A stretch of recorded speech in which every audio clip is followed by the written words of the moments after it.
moj današnji gost dragovoljac je Domovinskog rata koji je bio na raznim bojištima.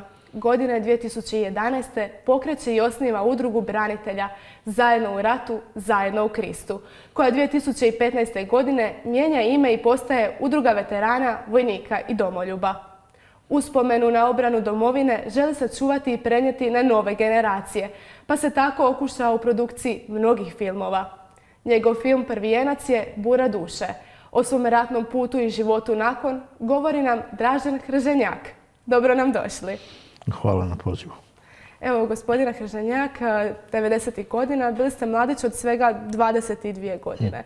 Kako to da ste se odlučili u tim godinama braniti domovinu? Vjerovatno je to utjecaj oca, mada je on rano preminuo, ali ostao je jedan hrvatski grb na zidu i nekako taj neki tračak domoljublja, nekog hrvatstva, i onda mi je vjerovatno bilo logično kad je već sve počelo da se i uključim.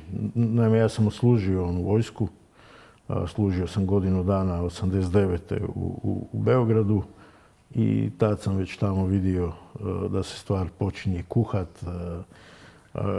Ljudi sa kokardama su hodali po Beogradu i takve stvari. Tako da, evo, vjerovatno je sve to utjecalo da kad dođe taj trenutak da se uključim.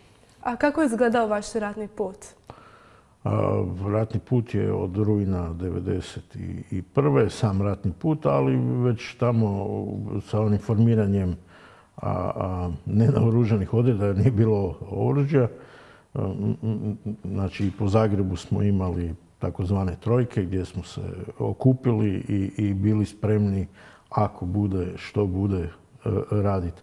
Mislim, zvuči danas banalno, ali nama su, znači ja sam s Martinovke, nama su po noći krali hrvatsku zastavu sa stupa u sred Zagreba. Znači, mislim, čuvali smo zastavu da nam ne ukradu tada 90. godine. Kasnije se to pretočilo u narodnu zaštitu, te odrede, a kad je došao trenutak, nekako, bio je rujan. Jednostavno sam odlučio se uključiti i to je bilo to. Na kojim ste bojištima bili? Prvo je bio kroz pričuvni sastav policije, Gospićko ratište, onda malo tamo Pakračko ratište, pa kasnije opet Gospićko i tako dalje. Nakon svega što ste vidjeli u ratu, kako je bilo vratiti se u normalan život? Teško je, velika je razlika. Zato što imaš jednu slobodu, paradoksalno zvuči. Naravno, ti si svjestan da u svakom trenutku možeš poginuti i bez obzira gdje se neko tada nalazio. Mislim, stvarno mogao si u bilo kom, bilo gdje trenutku poginuti. I to je činjenica za svakog branitelja. Vjerovatno tu danas i mnogi vuku te posljedice, ta stalna izloženost. Bez obzira da li si na prvoj liniji, da li si ispred, iza linije, to je postojalo. A onda kad se vratiš u normalan, ajmo tako reći, život, gdje vidiš da je život dalje išao svojim putem, gdje su se neke stvari promijenile, teško se. Mislim, iskreno, ja sam se nekako odao nekim porocima, nekim opijatima i tu sam tražio neki svoj mir, neku svoju utjehu, neku svoju oazu. I na taj način sam taj prelazak, završetak rata prolazio. Tko vam je onda pomogao da se izvučete iz svega toga? Jesu to i drugi branitelji uključeni u to? Pa ne. Tada ja sam i na neki način se i odmicao od braniteljske priče. Mislim, samo dragi Bog, ne mogu ja tu ništa drugo. Znači, ja sam spoznao osobu Isusa Krista i to je promijenilo moj život. Ovako, kada sam razgovarala sa ostalim braniteljima, oni su mi rekli da im je najlakše bilo uvijek biti u skupinama s drugim braniteljima jer su ih oni razumjeli. Tako su ušli u razne udruge i vi ste osnovali jednu od udruga. Koga vaša udruga okuplja? Tko se može učlaniti u nju? Da, udruga je osnovana 2011. ali velim, nakon jednog velikog procijepa ili jednog vremenskog perioda, gdje ja nisam nekako težio zajedništvo s braniteljima i ja mislim da danas postoje mnogi branitelji koji isto tako funkcioniraju. Mislim da udruge ne pokrivaju sve branitelje, ima puno udruga, oko 1000, a dio branitelja je u više udruga, pa i tu onda proizlazi kao neka brojnost, ali ja mislim da većina braniteljske populacije nije u nijednoj udruzi. Znači ja sam se odmicao, ali onda sam shvatio, dobivši taj jedan mir stvarno, da na neki način želim svojim braći po oružju podijeliti ono što imam. Evo, i iz te neke ideje onda se rodila u stvari udruga. Nema nas puno, ima nas 60-ak u cijeloj Hrvatskoj, od dole, možemo reći, od Konavla do tamo do Iloka. A čime se udruga bavi? Naše bazno je duhovno dobro, znači mi bi htjeli da nekako, jer kad je duh u miru, onda i ovo drugo sve to vuče jedno drugo. Danas je naše djelovanje puno šire.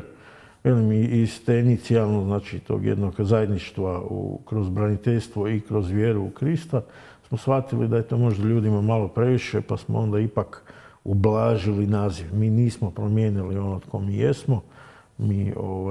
Baza našeg djelovanja ili želiš li biti dio naše udruge, bitno je da vjeruješ u Isusa Krista i da voliš ovu domovinu u kojoj živiš. Udruga je imala razne projekte. Da. Jedan od projekata je i projekt Zaželi. Čime se točno bavi udruga ovdje? Koga se zapošljava? Znači da, u ovom trenutku provodimo Zaželi fazu 3. Projekt se zove Briga za bližnje 2. I on je nas u ovom trenutku 15 žena zapošljavamo i koordinatora uz njih. On je nastavak Zaželi faze 2, Brige za bližnje, gdje smo pokušali u stvari roditeljima hrvatskih branitelja pomoći. Znači, projekt Zaželi zapošljava žene koje brinu o starijima.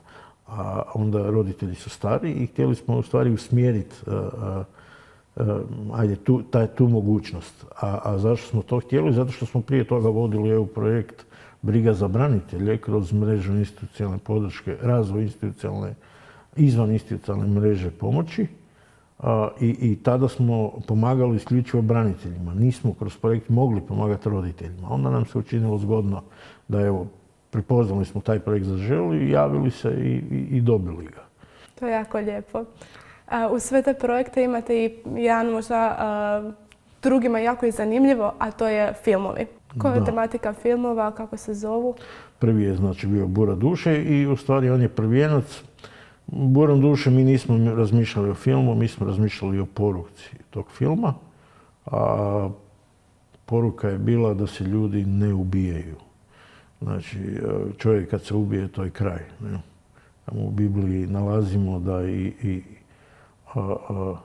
živi pas vrijedi više nego mrtav lav. Kad je gotovo, onda je gotovo. Znači, da se ljudi ne ubijaju, da ako baš ništa im ne pomaže, neka potraže Boga u svom životu i mislimo da je to rješenje. I kroz film smo pokazali primjer branitelji koji su evo, na taj način prošli kroz svoje, ajmo reći, životne traume. U tom filmu je trebao biti naš prijatelj, inače Englez, koji je došao se boriti ovdje u Hrvatsku, koji je u tom trenutku bio u jako teškom stanju i nismo nikako mogli završiti snimanje, jako se odužilo.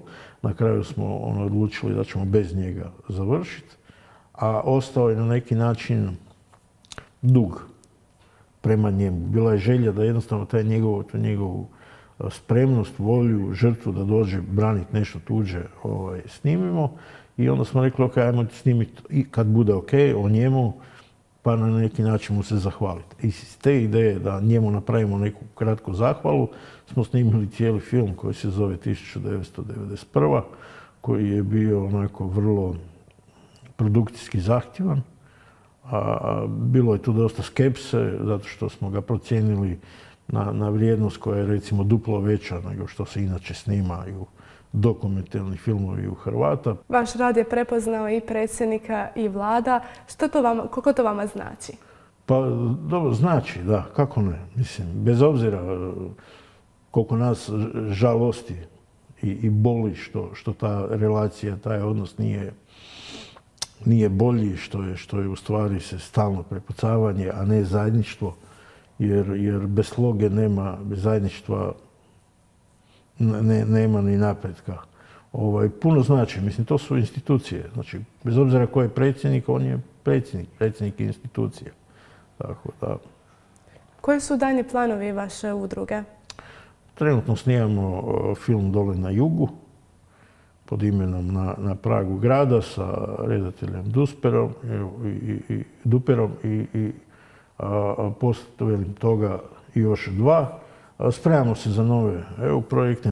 Vodimo manje programa. Evo, jučer smo započeli sa humanitarnom akcijom koja nema veze sa braniteljskom populacijom, ali ljudi su nekako prepoznali našu širinu jer mi smo udruga veterana, vojnika i domoljuba i eto, pomažemo svima. Tako smo započeli tu humanitarnu akciju, zove se Dizalo za Renatu, gdje Renati koja nažalost boluje od multiple skleroze želimo pomoći da joj se ugradi pomoćna platforma. Trenutno organiziramo 2 šahovska turnira, jedan je u Zagrebu, zove se Sveti Martin 11.11. gdje želimo ukazati na Martina, ne kao onoga koji pretvara mlado vino u vino i koji je simbol nekog opijanja, nažalost, nego Martina koji je bio časnik rimski, koji je bio biskup, koji je bio dobrotvor i koji je pola onoga što je imao dao siromasima. Želimo kroz taj šah u stvari tu poruku poslati, nekako zanemariti vino. U Dubrovniku provodimo šahovski turnir, to organiziramo zajedno sa drugima za vodu, kruh i vino koji je vezano uz naš film Šah rat.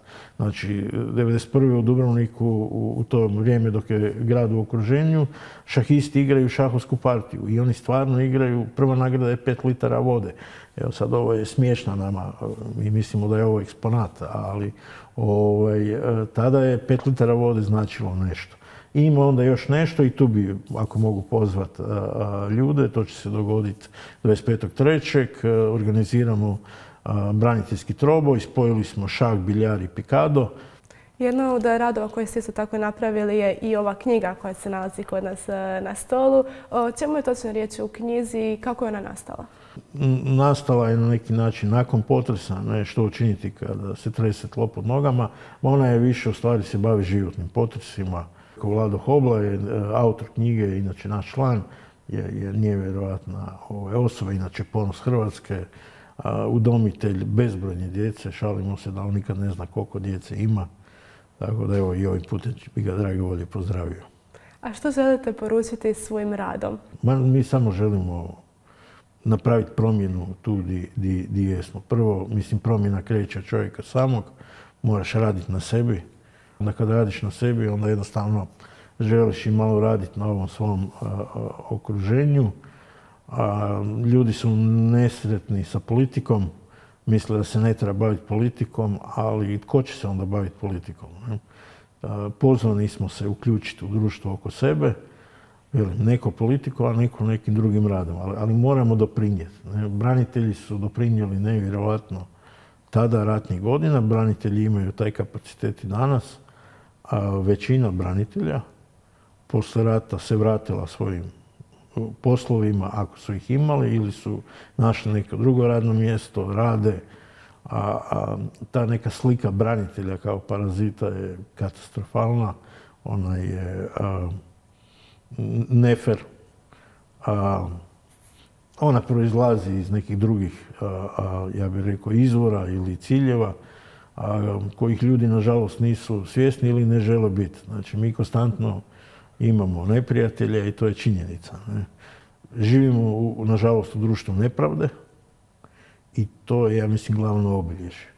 Nadam se da kroz 10-20 godina, da možda moj sin koji danas ima 13 godina, može živjeti u jednoj Hrvatskoj koja će biti puno pravednije društvo. Ali znajući od kud smo došli, kako smo živjeli tekovinu Jugoslavije, socijalizma koje još debelo nosimo u sebi, ni ne čudim se da smo danas tu gdje jesmo. ali zato imamo i filmove koje ostavljate za buduće generacije da malo pogledaju i da izuče kako je i na kojim temeljima nastala naša domovina. Gospodine Krženjak, hvala vam što ste bili moj današnji gost. Hvala vama na pozivu.